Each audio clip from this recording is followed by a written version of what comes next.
Part of it's pretty routine as far as the schedules are the same.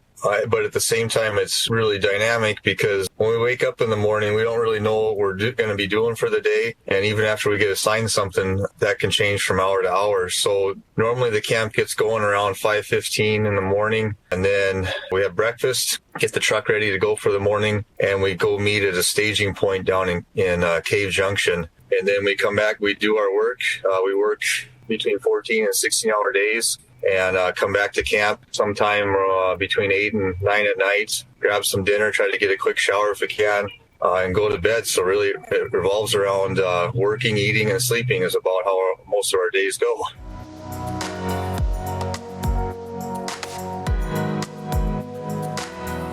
We did some structure protection work there in the form of making sure that the line along the road that they were using to stop the fire was solid, and that there wasn't going to be any fire that came across that line, and like logs rolling across the road that were burning down into dry brush that would start burning again, or making sure that nothing overnight would get across there. So every day is different. We don't know literally from hour to hour what we're going to be doing.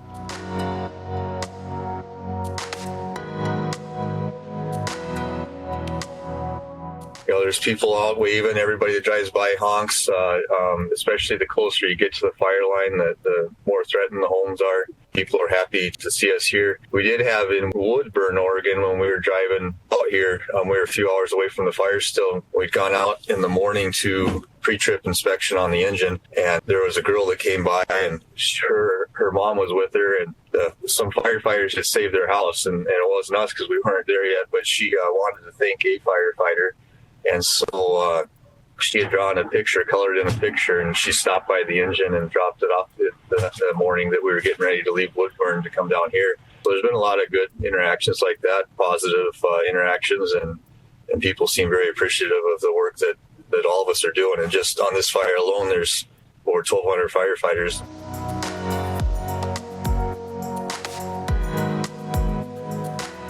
We were actually talking about it, and I think firefighters kind of thrive on that. I think that's why a lot of us get into the work, because even at home, when we're on our normal shift duty, it's not a whole lot different, because when the tones drop for a call, we drop whatever it is we're doing and we go on that call. And so it's not a whole lot different in that sense, that the unpredictability, but everybody's in good spirits.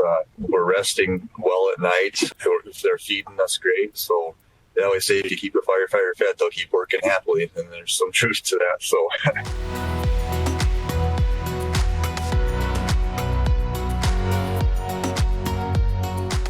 it's great. So when we can get online, I know when we were driving here, we had better internet, and we were checking the fire department Facebook page, so we know there's a lot of support out there, and we really appreciate that. You know, we're enjoying it. We're staying safe. We have a great task force leader who has been doing this a long time. There's plenty of people in this task force that have some experience, so we know that we're pretty safe working with the people around us that we are, and we do really appreciate the support. It feels good to know that people are paying attention and trying to follow our story.